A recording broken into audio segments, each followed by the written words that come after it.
Alhamdulillahirabbil alamin nahmaduhu wa nasta'inuhu wa na'udzu billahi min shururi anfusina wa min sayyiati a'malina may yahdihillahu fala mudilla lahu wa may yudlilhu fala hadiyalah. Asyhadu an la ilaha illallah wa asyhadu anna Muhammadan abduhu wa rasuluhu la nabiyya ba'dah. Allahumma shalli ala Muhammad wa ala ali Muhammad. Rabbi shrah li sadri wa yassir li amri wahlul 'uqdatam min lisani yafqahu qawli. Shadaqallahul adzim. Bagi seorang mukmin, waktu merupakan sebuah ladang amal. Allah Subhanahu wa taala menjadikan waktu merupakan modal bagi orang-orang yang beriman untuk dapat melakukan berbagai macam amal-amal kebaikan.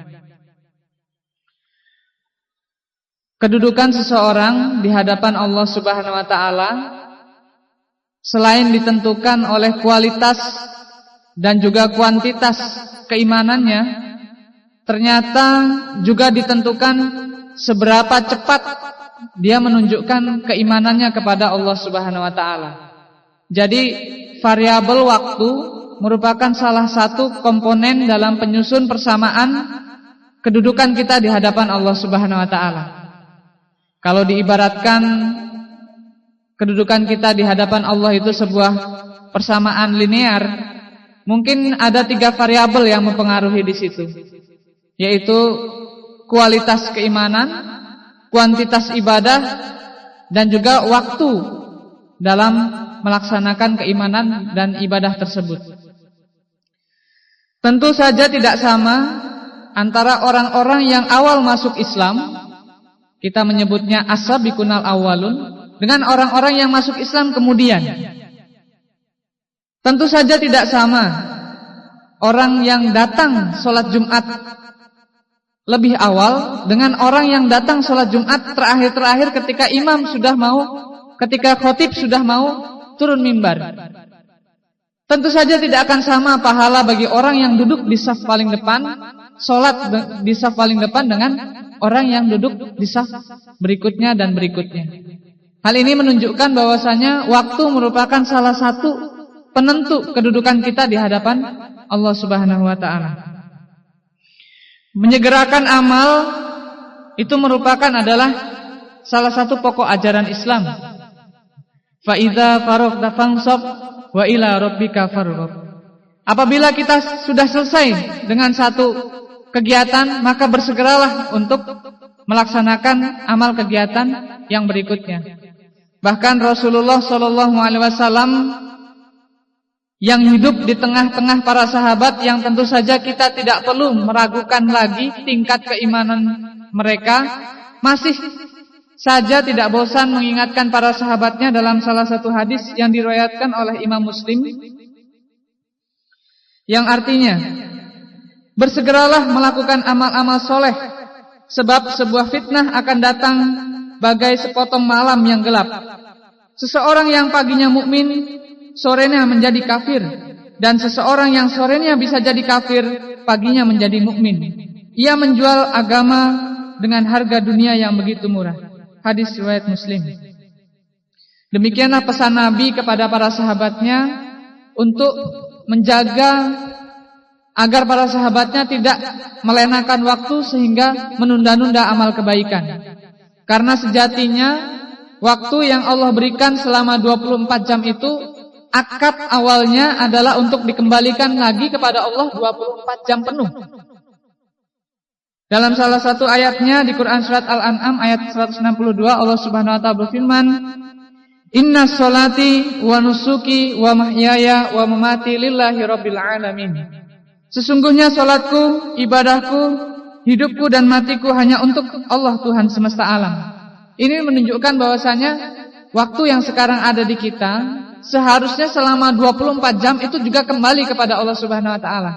Tapi kita bisa mengukur berapa rendemen yang kembali kepada Allah, berapa jam aktivitas yang kita kembalikan kepada Allah. Jangan-jangan tidak sampai 10%-nya saja, atau bahkan tidak sampai 5% dari 24 jam yang kita kembalikan kepada Allah Subhanahu wa taala. Dari hadis tersebut di atas kita dapat mengambil pelajaran bahwasanya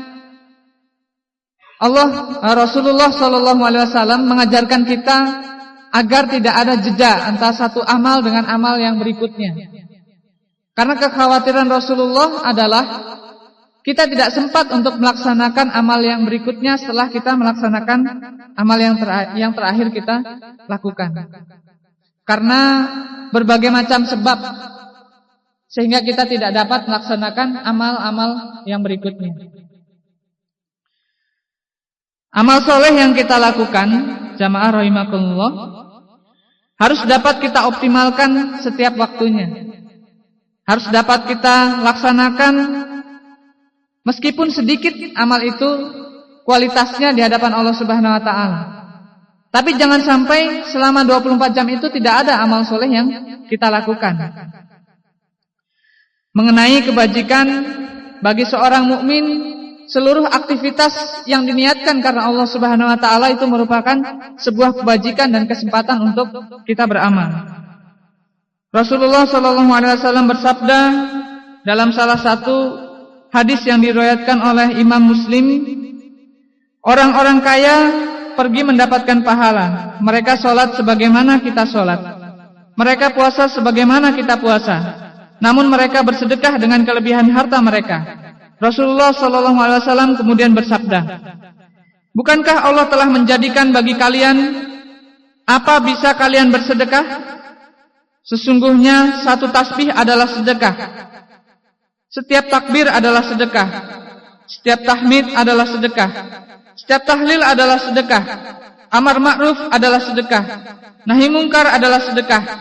Dan pada hubungan dengan istri kalian adalah sedekah. Maka para sahabat bertanya, ya Rasulullah, apakah seseorang mendatangi istrinya karena syahwatnya, apakah ia mendapatkan pahala? Beliau bersabda, apa menurut kalian kalau dia meletakkan pada yang haram bukankah baginya dosa? Demikian pula baginya apabila diletakkan pada yang halal, padanya terdapat pahala. Demikianlah Allah Subhanahu wa taala memberikan banyak sekali peluang bagi kita untuk senantiasa beramal dalam 24 jam itu. Jadi tidak ada space waktu yang bisa kita gunakan untuk hal-hal yang tidak mendatangkan nilai ibadah di hadapan Allah Subhanahu wa taala.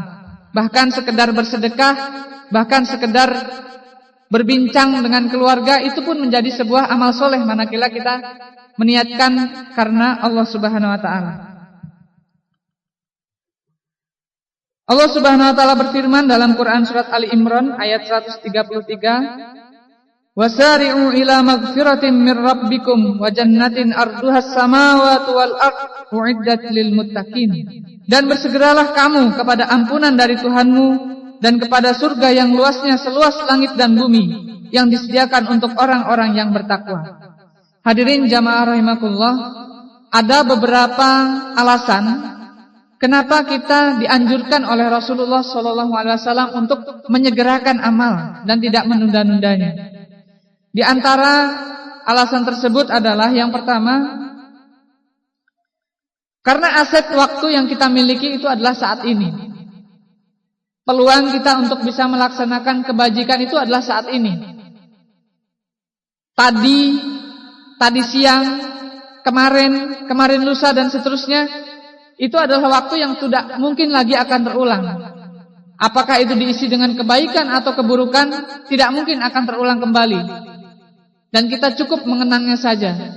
Manakala amal kebaikan yang kita isi, maka bersyukurlah kita. Namun manakala amal keburukan, maka segeralah kita untuk bertobat dan menyesali diri. Sedangkan masa yang akan datang, setengah jam lagi, 1 jam mendatang, besok pagi, besok sore dan seterusnya, kita tidak tahu apakah kita masih bisa memiliki waktu itu. Maka waktu yang ada, yang bisa kita optimalkan adalah sekarang.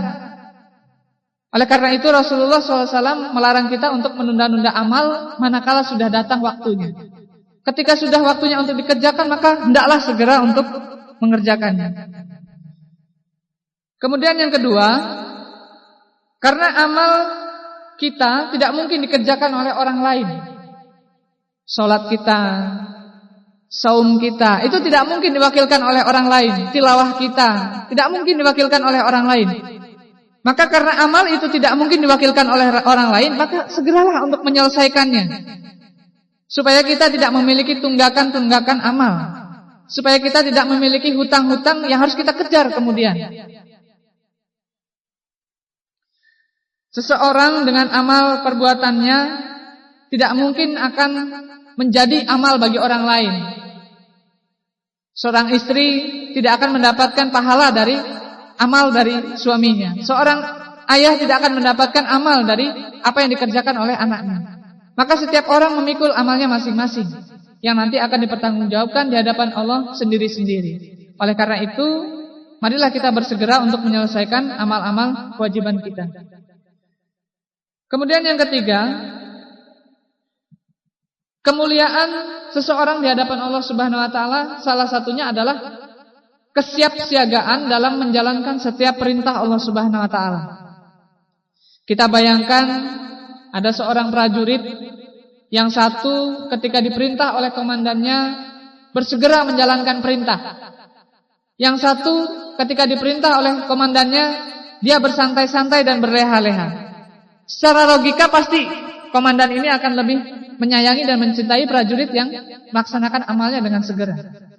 Allah Subhanahu wa taala setiap 5 waktu dalam sehari memanggil hamba-hambanya yang beriman untuk datang ke masjid untuk sholat berjamaah. Maka seberapa banyak dari hamba-hambanya Allah yang bersegera untuk memenuhi panggilan itu, dan berapa banyak juga yang tetap santai, tetap nonton TV, tetap tidur-tiduran di tempat tidurnya tanpa memperdulikan panggilan Allah Subhanahu wa taala. Pasti akan beda kedudukannya orang yang bersegera dengan orang yang berleha-leha. Yang keempat, kenapa kita dianjurkan untuk menyegerakan amal adalah karena setiap waktu itu ada momentumnya. Bahkan setiap amal itu memiliki momentumnya masing-masing. Salat saja misalnya, itu memiliki momentumnya yang akan terlewat ketika kita tidak melaksanakannya. Terlebih sekarang Ramadan. Ramadan memiliki momentum selama 30 hari. Ketika momentum itu lewat, maka kesempatan untuk beramal pun akan lewat. Ketika masanya sudah habis, maka sudah lain lagi perhitungannya. Oleh karena itu, kita diperintahkan oleh Rasulullah untuk mengoptimalkan waktu yang kita miliki, sehingga momentum yang ada tidak terlewatkan. Kita ambil contoh juga misalnya sepertiga malam terakhir, di mana Allah Subhanahu wa taala turun ke langit dunia untuk melihat siapa yang hambanya memohon ampun akan diampuni, siapa hambanya yang berdoa akan dikabulkan. Dan itu hanya terjadi ketika sepertiga malam terakhir. Manakala sepertiga malam terakhir itu lewat, maka lewatlah kesempatan itu.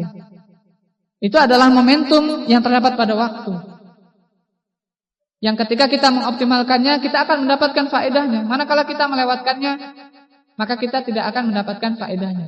Termasuk usia muda. Usia muda pun adalah momentum. Ketika kita menunda-nunda beramal ketika di usia muda, maka di usia tua kita pun harus bekerja keras, membayar amal-amal yang harusnya kita kerjakan dengan fisik yang masih kuat.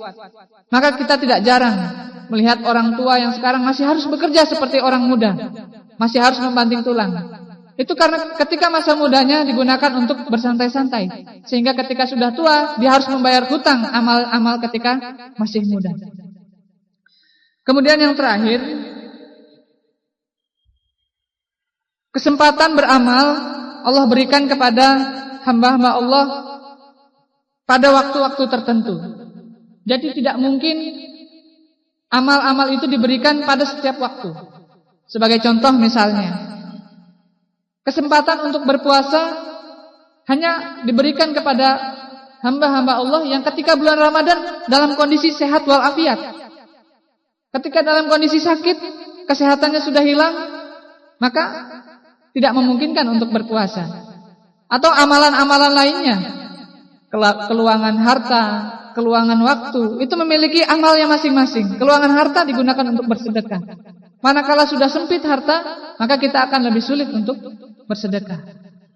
Dan bahkan salah satu yang sangat penting bagi kita untuk menjadi perhatian adalah karena memang kesempatan beramal itu harus kita gunakan. Selagi kesehatan masih ada, waktu luang masih ada, masa muda masih ada, kekayaan masih ada, dan ruh kita belum terpisah dari jasad kita. Manakala itu sudah terpisah, maka kesempatan beramal sudah tidak ada. Oleh karena itu, jamaah rahimakumullah, marilah di kesempatan yang berbahagia ini kita menata kembali amal-amal di Ramadan ini yang tinggal separuh perjalanan ke depan agar lebih optimal lagi. Targetan-targetan yang belum kita capai, kita evaluasi, kita carikan solusi, dan kita ambil aksi untuk mencapai targetan-targetan yang sudah kita buat. Marilah kita bersama-sama mengejar setiap amal kebaikan yang Allah berikan kesempatan sampai akhir hayat nanti. Wallahu a'lam bishawab. Billahi taufiq wal hidayah. Assalamualaikum warahmatullahi wabarakatuh.